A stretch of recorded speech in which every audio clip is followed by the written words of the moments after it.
உலகத்தோட சிறந்த gaming phone அப்படின்னு சொல்லப்படுற ROG 3 இப்போ நம்ம கையில் இருக்குது. இதை பற்றி இதாகும் வேற லெவல் அப்படின்னு ஓவர் பில்டப் கொடுக்குறாங்க. அப்படி பில்டப் கொடுக்குற அளவுக்கு இதில் என்ன டிஃப்ரெண்டான ஃபீச்சர்ஸ் கொடுத்துருக்காங்க, கேமர்ஸ்க்கு உண்மையிலே ஒர்த்தாக இருக்குமா, நார்மல் யூஸ் பண்ணுறவங்களுக்கு இது செட் ஆகுமா, OnePlus 8, 8 Pro இது எல்லாத்தையுமே கம்பேர் பண்ணுறப்ப இந்த ஃபோன் எந்த அளவுக்கு ஒர்த்தாக இருக்குது, இதில் என்ன பாசிட்டிவ் என்ன நெகட்டிவ் அப்படின்ற எல்லாத்தையுமே டீட்டெயிலாக இந்த வீடியோவில் பேசலாம். அது கூடவே இந்த ஃபோனோட ஒரு குட்டி அன்பாக்சிங்கும் இந்த வீடியோவில் பார்க்கலாம்.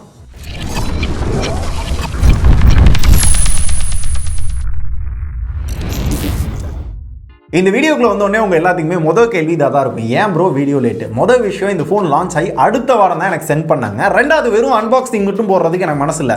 ஒரு ஃபோனை நல்லா யூஸ் பண்ணிட்டு எப்பயும் போல ரிவ்யூ பண்ணுறது தான் நம்ம சேனல் வழக்கம். அதுவும் இல்லாமல் இது 50,000 ரூபாய், கேமர்ஸ் மட்டும் அதாக்கும் இதாக்கும் அப்படின்னு ஓவர் பில்டப் கொடுக்குறாங்க. உண்மையிலேயே இருக்கா அப்படின்றத டெஸ்ட் பண்ணேன். ஸோ லேட்டாக வந்தாலும் கேமர்ஸ் முக்கியமாக இந்த ஃபோனை வாங்கணும்னு நினைக்கிறவங்களுக்கு செம்ம ஒர்த்தாக இருக்கும். ஆனால் இந்த ஃபோனை பற்றி பார்க்கறதுக்கு முன்னாடி ஃபர்ஸ்ட் ஒரு குட்டி அன்பாக்சிங்கை பார்த்துருவோமா? ஸோ பாக்ஸ் பார்த்தீங்க அப்படின்னா ROG Phone 3 அப்படின்னு போட்டிருக்காங்க. மேலே பார்த்தீங்க அப்படின்னா ஒரு AR லான்ச் கொடுத்துருக்காங்க. இதை ஸ்கேன் பண்ணோம் அப்படின்னா ஒரு AR அனிமேஷன் வந்து நம்மளுக்கு கிடைக்குது. பார்க்க கொஞ்சம் டிஃப்ரெண்ட்டாக இருக்கு.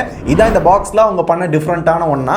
அண்ட் பின்னாடி பார்த்தோம்னா எப்பயும் போல இந்த ஃபோனுக்கான சேர் வேல்யூ கொடுத்துருக்காங்க. 0.73 வந்து ஹெட்டுக்கு அண்ட் 1.49 வந்து பாடி கொடுத்துருக்காங்க. எப்பயும் போல நம்ம ரெகுலேஷன் ஏற்றாப்லாம் கொடுத்துருக்காங்க. பாக்ஸ்க்குள்ளே பார்த்தோம் அப்படின்னா ஃபர்ஸ்ட் ஒரு சின்ன கவர் இருக்கு. இந்த கவருக்குள்ள என்ன இருக்கும் அப்படின்றது உங்களுக்கே தெரியும். இந்த ஃபோனுக்கான கவர் கொடுத்துருப்பாங்க. இந்த பேக் கேஸ் ஆல்ரெடி ROG 2ல இருந்துச்சுல, அதே டிசைன் அதே பேக் கேஸ் தான். ஓரளவு குவாலிட்டி நல்லா இருக்கு. வெறும் டிசைனுக்காக மட்டும் தான். ப்ரொடெக்ஷன்லாம் பெருசா இதுல எதிர்பார்க்க முடியாது. வெறும் டிசைனுக்கு பார்க்கறது அப்படின்னா பார்க்க நல்லா இருக்கும். ப்ரொடெக்ஷன் வேணும் அப்படின்னா வேற தான் வாங்கணும்.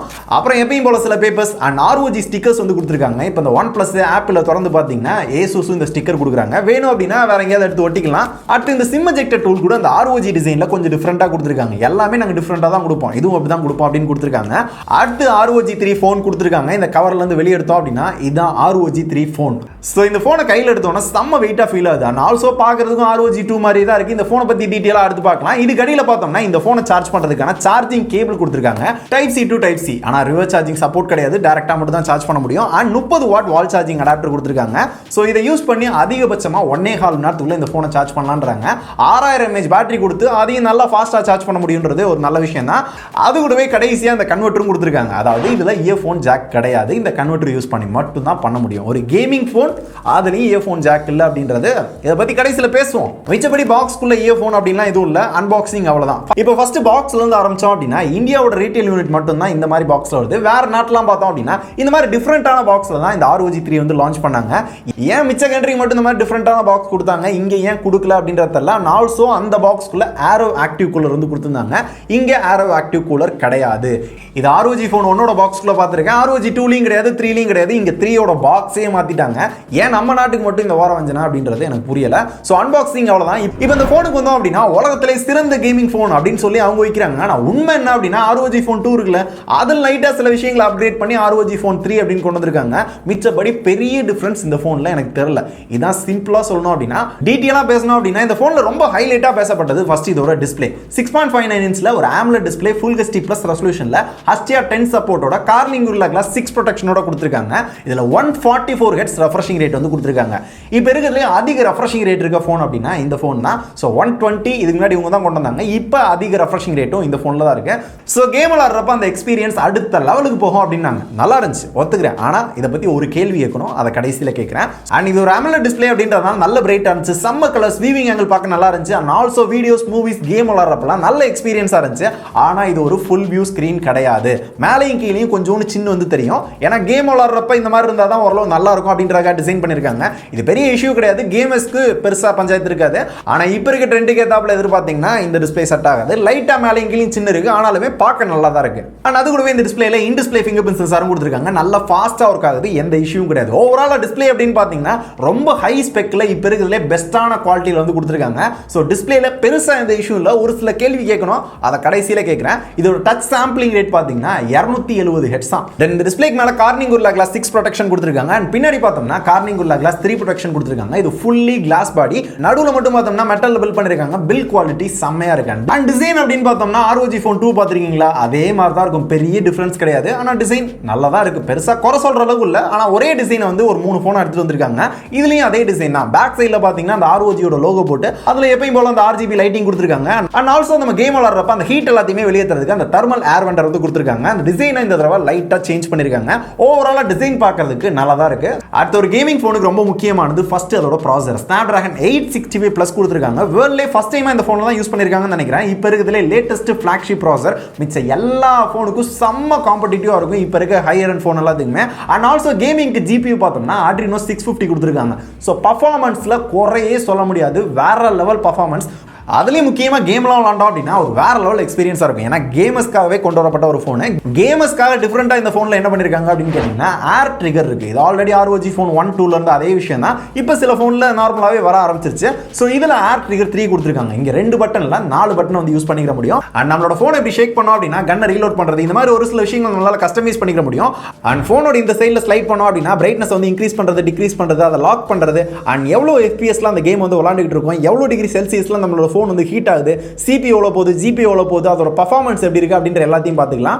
அண்ட் இந்த சைடில் ஏர் ட்ரிகர்ஸை செட் பண்ணுறதுக்கான ஆப்ஷன், அண்ட் வீடியோ ரெக்கார்ட் பண்ணுறது, கேமர்ஸ்லாம் ரெக்கார்ட் பண்ணி யூடியூப்ல போகிறது அப்படின்னா அதுக்கான ஆப்ஷன், அண்ட் டேரெக்டாக லைவ் பண்ணுறது அப்படின்னாலும் லைவ் பண்ணுறதுக்கான ஆப்ஷன் கொடுத்துருக்காங்க.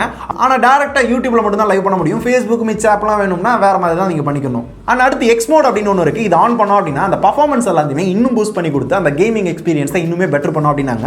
ஸோ உண்மையிலே கேமிங் எக்ஸ்பீரியன்ஸ் வேற லெவல், இதில் எந்த குறையுமே நல்லா சொல்ல முடியல. தென் இந்த கேமிங் எக்ஸ்பீரியன்ஸ் எல்லாமே இவ்வளோ செம்மையாக இருக்கிறதுக்கு இன்னொரு காரணம் என்ன அப்படின்னு பார்த்தீங்கன்னா ஸ்டாக் ஆண்ட்ராய்ட் மாதிரி தான் இதோட UI கொடுத்துருப்பாங்க. Android 10 வந்து கொடுத்துருக்காங்க. Asusோட UI அப்படின்லாம் கிடையாது. ROGயோட UI வேணும் அப்படின்னா வச்சுக்கலாம், அப்படி இல்லை ஒரு ஸ்டாக் ஆண்ட்ராய்ட் மாதிரி வேணும் அப்படின்னாலும் அது மாதிரியும் சேஞ்ச் பண்ணிக்கலாம். ஸோ UI பார்த்தீங்கன்னா செம்ம க்ளீனாக, எந்த ப்ளோட்வெஸும் இல்லாமல், முக்கியமாக ஆட்லாம் போடாமல் மிச்ச கம்பெனி இதே ப்ரைஸில் MIன்னு ஒரு கம்பெனி இருக்காங்க, அவங்களாம் என்ன ப்ரைஸுக்கு வித்தாலும் போடுவாங்க. அந்த மாதிரி ஆட்லாம் இதில் வர்றது கிடையாது. ஸோ ஒரு பக்கா கிளியர் க்ளீன் UI வந்து கொடுத்துருக்காங்க. ஸோ அதனாலே பர்ஃபார்மன்ஸ் செம்மையாக இருக்குங்க. அது கூடவே 144 Hz ரெஃப்ரெஷிங் ரேட்டும் சேர்றப்ப ஒரு வேற லெவல் எக்ஸ்பீரியன்ஸ் கிடைக்குது. அடுத்த கேமிங்க்கு முக்கியமான ரெண்டாவது விஷயம் பார்த்தீங்கன்னா சவுண்டு. ஒரு கேமுக்கு ரொம்ப செம்மையான ஒரு எக்ஸ்பீரியன்ஸ் கொடுக்குறது அதோட சவுண்ட் தான். வேற லெவல் சவுண்டு, செம்ம லவுடு, டீட்டெயிலான சவுண்டு. ஸோ இதுவரை நான் யூஸ் பண்ண ஃபோன்லேயே செம்ம லவுடான ஸ்பீக்கர் இருக்க ஃபோன் அப்படின்னா இந்த ஃபோன் தான். ஸ்டீரியோ ஸ்பீக்கர் கொடுத்துருக்காங்க. 7 மேக்னெட் ஸ்பீக்கர் வந்து யூஸ் பண்ணியிருக்காங்கன்னா செம்ம லவுடு, டீட்டெயிலாக கிளியராக கேட்குது. அதுலேயும் இந்த PUBG இந்த மாதிரிலாம் கேம் விளாட்றப்ப எனிமி எந்த சைடு வந்து வரான் அப்படின்ற அந்த சவுண்ட் எல்லாத்துமே டீட்டெயிலாக நம்மளால கேட்டுக்க முடியும். ஸ்பீக்கர் வேற லெவல். ஆனால் ஒரு கேமிங்க்கு முக்கியமான சவுண்ட் அப்படின்னு தெரிஞ்சவங்களுக்கு 3.5mm ஜாக்கை எப்படி ரிமூவ் பண்ணாங்க அப்படின்னு தெரியல. கேட்டால் கன்வெர்ட்டர் கொடுத்துருக்கோம், அதை யூஸ் பண்ணிக்கோங்க அப்படின்றாங்க. ஸோ இந்த கன்வெர்ட்டரை நான் ஒவ்வொரு இடத்துக்கும் தூக்கிட்டு தெரிய முடியுமா? ஸோ 3.5mm ஜாக் வச்சிருந்துருக்கணும் அப்படின்றதான் என்னோட தாட். இதை பற்றி உங்களுக்கு என்ன தோணுதுன்னு சொல்லுங்க. அஸ் ஒரு கேமராக பார்த்தீங்க அப்படின்னா எனக்கு 3.5mm ஜாக் வேணும் அப்படின்றதான் என்னோட ஒப்பீனியன். தென் இதுக்கு அப்புறமா மூணாவது பார்த்தீங்கன்னா பேட்டரி. ஏன்னா 144 Hz ரெஃப்ரெஷிங் ரேட்டு, அது போக Snapdragon 865+, அது போக ஒரு க்ளீன் UI, இது எல்லாத்துக்குமே சேர்த்து கேம் விளாடணும் அப்படின்னா, அதுவும் ஹை குவாலிட்டியில் கேம் விளாடணும் அப்படின்னா ரொம்ப முக்கியமானது பேட்டரி. 6000 mAh பேட்டரி, அதை சார்ஜ் பண்ண 30 வாட் ஃபாஸ்ட் சார்ஜிங் சப்போர்ட் கொடுக்குறாங்க. ஸோ செம்ம ஃபாஸ்ட்டாக ஒரு 1.25 மணி நேரத்துக்குள்ள இந்த ஃபோனை ஃபுல்லாக சார்ஜ் பண்ணிக்கலாம். ஸோ சார்ஜ் பண்ணுறது மேட்டர் இல்லை, சார்ஜ் எப்படி ஆயிரும். பர்ஃபார்மன்ஸ் பேட்டரி யூசேஜ் எப்படி இருக்குது அப்படின்னு கேட்டிங்கன்னா பேட்டரி யூசேஜ் ROG 2 காட்டிலையும் ரொம்ப கொஞ்சம் கம்மியாக இருக்க மாதிரி தான் தோணுது. ஏன்னா ROG 2 நான் யூஸ் பண்ணியிருக்கேன், இதே சைஸ் டிஸ்பிளே, இதே பேட்டரி தான், அதே ஃபாஸ்ட் சார்ஜிங் தான், எல்லாமே ஓகே தான். ஆனால் இங்கே பார்த்தீங்கன்னா பேட்டரி கொஞ்சம் கம்மியாக இருக்க மாதிரி தான் ஃபீல் ஆகுது. லைக் PUBG ஒரு 1.5 மணி நேரம் நான் விளாட்றேன் அப்படின்னா அதிகபட்சமாக 8% சார்ஜ் போகுது. இது யூஸ்வலாக எல்லா ஃபோன்லையும் போக மாதிரி தான் போகுது. ஆனால் இங்கே எந்த அளவுக்கு ஆப்டிமைஸ் பண்ணாங்க அப்படின்னு தெரியல. ROG ஃபோன் 2ல வேற லெவல் பேட்டரியாக இருக்கும். ஸோ கேம்லாம் விளாண்டோம் அப்படின்னா தாராளமாக ஒரு நாள் பேட்டரி நிற்கும். இங்கே ஃபுல்லாக கேம் மட்டுமே விளாண்டுட்டு இருந்தீங்க அப்படின்னா அதிகபட்சமாக ஒரு 8லேருந்து 9 மணி நேரம் வருது. ஸோ பேட்டரி நல்லா தான் பண்ணியிருக்காங்க. ROG 2 கம்பேர் பண்ணுறப்ப கொஞ்சம் இதாக இருக்குது. அதுலேயும் 144 Hzல வச்சிட்டோம் அப்படின்னா சர்ன்னு பேட்டரி இறங்குது. ஸோ அப்படி பார்க்குறப்ப உங்களுக்கு பேட்டரி நல்லா வேணும் அப்படின்னா ரெஃப்ரெஷிங் ரேட்டை கொஞ்சம் குறைச்சி வச்சுக்கோங்க. 120, 90, 60 இந்த மாதிரி வச்சு விளாடுங்க. ஏன்னா கேமும் அந்த அளவுக்கு சூட் ஆகிற மாதிரி நிறைய கேம்ஸ் இல்லை. சும்மா வச்சு அதில் என்ன பிரோஜனம்? வேணும் அப்படின்னா அதிகபட்சம் 90 வச்சுக்கோங்க. ஸோ 120க்கும் 144 Hzக்கும் பெரிய டிஃப்ரென்ஸ் இருக்காது. அது எல்லாத்தையுமே சேஞ்ச் பண்ணுறதுக்கு ஆப்ஷனும் கொடுத்துருக்காங்க. ஸோ பேட்டரி நல்லா இருக்கு. ROG 2 கம்பேர் பண்ணுறப்ப கொஞ்சம் கம்மியாக இருக்குமா தான் எனக்கு ஃபீல் ஆச்சு. அண்ட் இது இல்லாமல் என்னோட ஃபோனை ஃபாஸ்ட்டாக சார்ஜ் பண்ண பிடிக்கல, எனக்கு ஸ்லோவாக தான் சார்ஜ் பண்ணணும். பேட்டரி லைஃப் நல்லா வேணும் அப்படின்னு நினைக்கிறவங்களுக்கு அதே சார்ஜரை யூஸ் பண்ணிட்டு ஸ்லோ சார்ஜ் அப்படின்ற இந்த ஆப்ஷனை வந்து ப்ரெஸ் பண்ணிங்கன்னா ஸ்லோவாக தான் சார்ஜ் ஆகும். நைட்டு ஃபுல்லாக போட்டாலும் மெதுவாக தான் ஏறும். ஸோ இந்த மாதிரி சில டிஃப்ரெண்ட்டான ஃபீச்சர்ஸ் சார்ஜ் பண்ணுறப்ப கொடுத்துருக்காங்க. இது செம்ம யூஸ்ஃபுல்லாக இருந்துச்சு. அண்ட் அது கூடவே 6000 mAh பேட்டரி இருக்குது அப்படின்றதுனால இதோட வெயிட் பார்த்தோம்னா 240 கிராம்ஸ். இதே 240 கிராம் தான் ROG 2லேயும் இருந்துச்சு. ஆனால் அங்கே வெயிட் மேனேஜ்மெண்ட் சூப்பராக பண்ணியிருந்தாங்க. ஆனால் இங்கே கையில் எடுத்தோன்னு பார்த்தீங்கன்னா நல்ல வெயிட்டாக ஃபீல் ஆச்சு. ஸோ வெயிட் மேனேஜ்மெண்ட் நல்லா பண்ணியிருக்காங்க. இன்னும் கொஞ்சம் பெட்டரா பண்ணியிருந்திருக்கலாம் அப்படின்றது என்னோட சஜஷன். ஆனால் இந்த ஃபோனில் நார்மலாக ஏதாவது யூஸ் பண்ணுறீங்க, அப்பப்போ கேம் விளாட்றீங்க, அப்பப்போ ஏதாவது கேமரா யூஸ் பண்ணுறீங்க அப்படின்னா தாராளமாக 2 நாள் வருது. ஆனால் நார்மலாக யூஸ் பண்ணுறதுக்கு எதுக்கு 50,000 ரூபா கொடுத்து ஒரு கேமிங் ஃபோனை வாங்கணும்? யாரும் பண்ண மாட்டோம். இருந்தாலும் பேட்டரி லைஃப் நான் யூஸ் பண்ண வர இதான் மேட்ரு. அடுத்து இந்த ஃபோனில் ஒரு நல்ல அப்கிரேட் அப்படின்னு கேட்டிங்கன்னா இதோட கேமரா ட்ரிபிள் கேமரா கொடுத்துருக்காங்க. 64 mega pixel main camera, Sony IMX686 sensor use பண்ணியிருக்காங்க, f1.8 அப்பச்சர் சைஸில். ஸோ இந்த கேமராஸ் ஆல்ரெடி நிறைய ஃபோன்ஸில் நம்ம பார்த்துருக்கோம். நல்ல ஃபோட்டோஸ் எடுக்க முடியும். அது லைட்டிங்லாம் பக்காவாக இருக்கும். டைனமிக் ரேஞ்சும் பார்க்கறதுக்கு நல்லா இருக்கும். இது ஒரு 13 மெகா பிக்சல் வைட் ஆங்கிள் கொடுத்துருக்காங்க அண்ட் 5 மெகா பிக்சல் மேக்ரோ கொடுத்துருக்காங்க. ஏன்னா அந்த மேக்ரோ தான் இப்போ ட்ரெண்டு.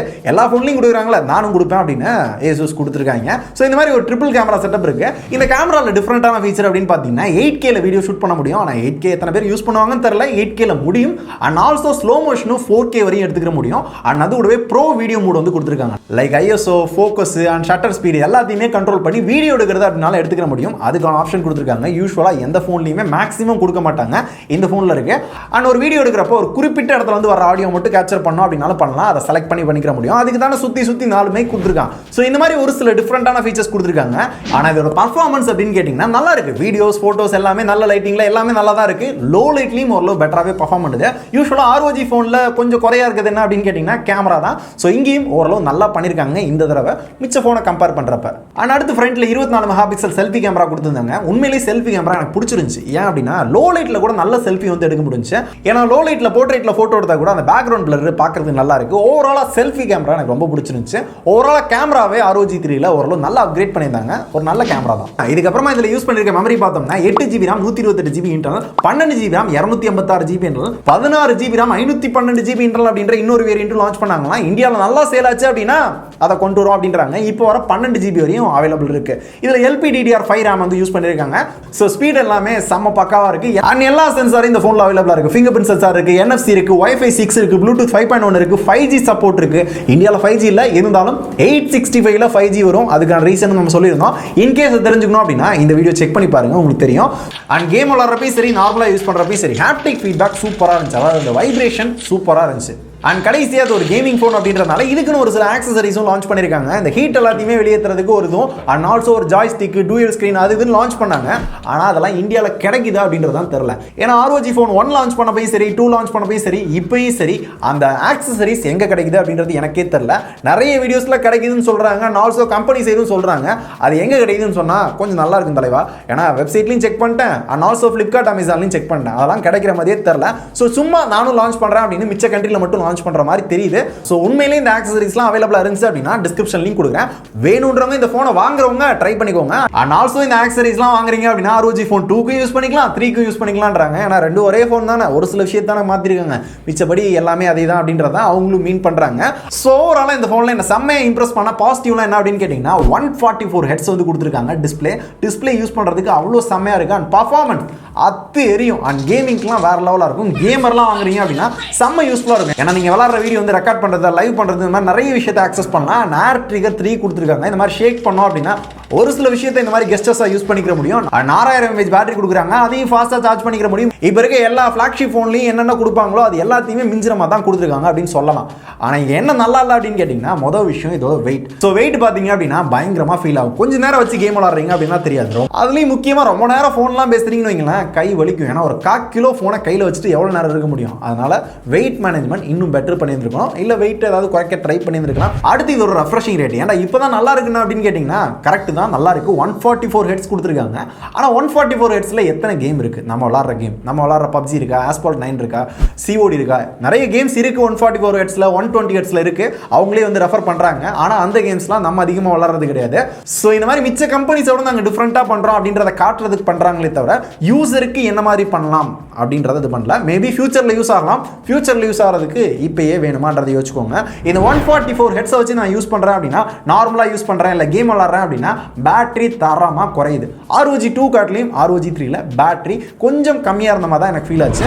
ஸோ பேட்டரி பெட்டராக வேணும் அப்படின்னா 120 ஹெட்ஸ்லாம் வைக்கணும். அப்போ ROG 2லேயே 120 ஹெட்ஸ் இருக்குல்ல, அப்புறம் எதுக்கு இது வாங்குறோம் அப்படின்ற மாதிரி லைட்டாக ஃபீல் ஆச்சு. அடுத்து ஒரு கேமிங் ஃபோனுக்கு ரொம்ப ரொம்ப முக்கியமானது சவுண்டு செம்மையாக இருக்குது. ஆனால் 3.5mm ஜாக்கை தூக்கிட்டாங்க. வேணும் அப்படின்னா இந்த கன்வெர்ட்டரை யூஸ் பண்ணிக்கலாம். ஆனால் இந்த கன்வெர்ட்டர் எங்கேயும் நான் தூக்கி தெரிய முடியுமா? எங்கேயாவது கேம் விளாடணும் அப்படின்னா யாராவது டிஸ்டர்ப் பண்ணுற மாதிரி என்னால் விளாட முடியாது.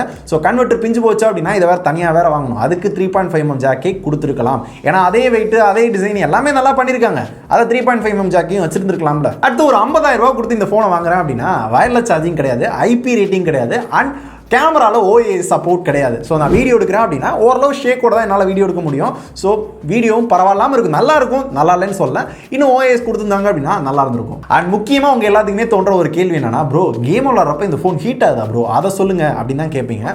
உண்மையிலே லைட்டாக ஹீட் ஆகுது. ROG 2 கம்பேர் பண்ணுறப்ப 3 லைட்டாக ஒரு ஹீட் ஆகிற ஃபீல் இருந்துச்சு. ஸோ இந்த கேஸ் போடுறீங்க அப்படின்னா தெரில, ஆனால் கேஸ் போடாமல் யூஸ் பண்ணுறீங்க அப்படின்னா லைட்டாக ஹீட் ஆகிற ஒரு ஃபீல் இருக்குது. இது எல்லா ஃபோன்லையும் இருக்குது தான், ஆனால் ROG Phone 2ல இதை கூட நான் ஃபீல் பண்ணது கிடையாது. ஆனால் அடுத்து ஃபிங்கர் பிரிண்ட் யூஸ் பண்ணுறப்ப பார்த்தீங்க அப்படின்னா பளீர்னு ஒரு வெளிச்சம் வரும். இது லோ பிரைட்னஸில் வச்சிருந்தாலும் சரி, ஹை பிரைட்னஸில் வச்சிருந்தாலும் சரி, இருட்டிலலாம் நம்ம வந்து ஒரு தூக்கத்தில் எடுத்து அன்லாக் பண்ணுறோம் அப்படின்னா கண் அப்படியே வந்து கூசும். அந்த அளவுக்கு இந்த ஃபிங்கர் பிரிண்ட் சென்சார் ஓகே இப்படி தான் வரும், இருந்தாலும் மிச்ச கம்பெனியால் பண்ண முடியும் அப்படின்றப்ப ஏன் இவங்க பண்ணல அப்படின்றதான் என்னோட கேள்வி. அண்ட் அடுத்து இது என்னதான் ஒரு கேமிங் ஃபோனாக இருந்தாலும் இதுலேயும் கால் பேச முடியும். அண்ட் 5G சப்போர்ட் கொடுத்துருக்காங்க, ஆனால் யூஸ் கிடையாது, 4G தான் பண்ண முடியும். நான் ஜியோ வோடாஃபோன் யூஸ் பண்ணி கால் பண்ண வர பார்த்தீங்கன்னா காலில் எந்த இஷ்யூவும் கிடையாது, செம்ம லவுடாக கேட்டுச்சு. ஏன்னா ஸ்பீக்கர் இதுக்கு முன்னாடி எப்படி இருக்குது அப்படின்னு பார்த்தோம். இந்த ஸ்பீக்கர் பார்த்தீங்கன்னா நம்ம கால் பேசுகிறப்ப பக்கத்தில் இருக்கவங்க அப்படியே அப்பட்டமாக கேட்குது, அந்த அளவுக்கு செம்ம லவுடாக கிளியராக கேட்டுச்சு. அண்ட் இதில் 2 சிம் கார்டு மட்டும்தான் போட முடியும், மெமரி கார்டு இன்க்ரீஸ் பண்ணுறதுக்கான வாய்ப்பே கிடையாது. அண்ட் கடைசியாக இந்த ஃபோனை கேஷுவலாக யூஸ் பண்ணுறீங்க அப்படின்னா பயங்கரமாக ஸ்லிப் ஆகும். லைக் ஒரு டேபிளில் வச்சுட்டு போனீங்க அப்படின்னா அதுவாக மெதுவாக நகண்டு கீழே வந்து டமார்னு விழுகும். ஸோ என்னோடது விழுந்துச்சு, ஆனால் பெருசாக எந்த டேமேஜும் ஆகலை, அந்த வகையில் சந்தோஷம்.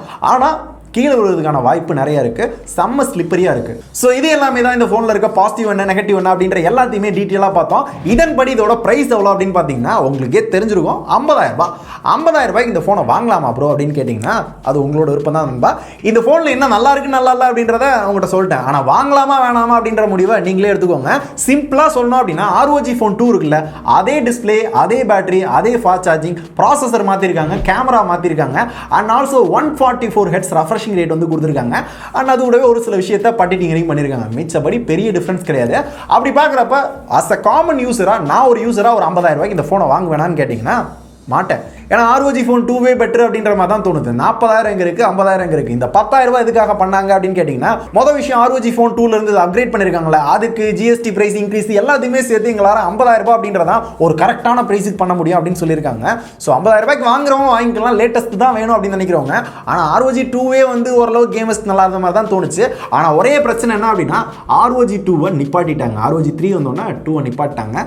ஸோ இப்போ உங்களால் ROG 2வை வாங்க முடியாது. வேணும் அப்படின்னா இதை தான் வாங்கி தொலைணும். எவ்வளோ தெளிவாக இருக்காங்க பார்த்தீங்களா? இப்போ இந்த ROG Phone 3 இப்போ இருக்க ஃப்ளாக்ஷிப் OnePlus 8 Pro, OnePlus 8 இது எல்லாத்தையுமே கம்பேர் பண்ணுறப்ப எந்த அளவுக்கு நல்லா இருக்குது அப்படின்னு கேட்டிங்கன்னா நீங்கள் ஒரு கேமராக இருக்கீங்க அப்படின்னா இந்த ஃபோனை ட்ரை பண்ணலாம். அதுலேயும் முக்கியமாக வந்து யூடியூப், ஃபேஸ்புக் எல்லாத்தையும் லைவ் பண்ணுறீங்க, ஒரு அடிக்டிவான கேமராக இருக்கீங்க அப்படின்னா ட்ரை பண்ணலாம். மிச்சபடி ஒரு ஸ்டைலாக யூஸ் பண்ணணும், கேமரா பர்ஃபார்மன்ஸ் செம்மையாக இருக்கணும் அப்படின்லாம் விரும்புறீங்க அப்படின்னா ROG 3 செட் ஆகாது. அது OnePlus 8, OnePlus 8 Pro, சாம்சங்கோட சீரிஸ் இந்த மாதிரி வந்து போயிடலாம். ஸோ இதுதான் என்னோட சாய்ஸ். ஸோ அப்படி பார்க்குறப்ப ஒரு கேமருக்கு இது ஒரு நார்மல் யூஸ் ஸ்டைலாக வேணும் இந்த ப்ரைஸுக்கு அப்படின்னா இந்த மாதிரி வந்து போயிருங்க. இதுதான் என்னோட சாய்ஸ். ஸோ ஓவராலாக இந்த ஃபோன் உலகத்தோட சிறந்த கேமிங் ஃபோன் அப்படின்னு சொல்கிற அளவுக்கு உண்மையிலேயே நல்லா இருக்கான்னு கேட்டிங்கன்னா நல்லா இருக்குது. டாப் நாச்சாக எல்லா ஃபீச்சர்ஸும் கொடுத்துருக்காங்க. இதில் ஒரு சில பாசிட்டிவும் இருக்குது, நெகட்டிவ் இருக்குது. அது எல்லாத்தையுமே பேஸ் பண்ணி எப்பயும் போல் வாங்குறது வாங்காது உங்களோட இஷ்டம். ஸோ இதோட என்னோட ரிவ்யூ முடிச்சுக்கிறேன். இதில் வேறு ஏதாவது டவுட் இருக்குது அப்படின்னா கேளுங்க, கண்டிப்பாக கிளாரிஃபை பண்ணி விட்ருவோம். இல்லை ஏதாவது ஒரு கம்பேரிசன் வேணும் அப்படின்னு நிறைய பேர் கேட்டிங்க அப்படின்னா அந்த கம்பேரிசனும் போட்டு விட்ருவோம். இதே மாதிரி ஒரு செம்மையான ஃபோனோட அடுத்த வீடியோவில் பார்க்கலாம். நன்றி.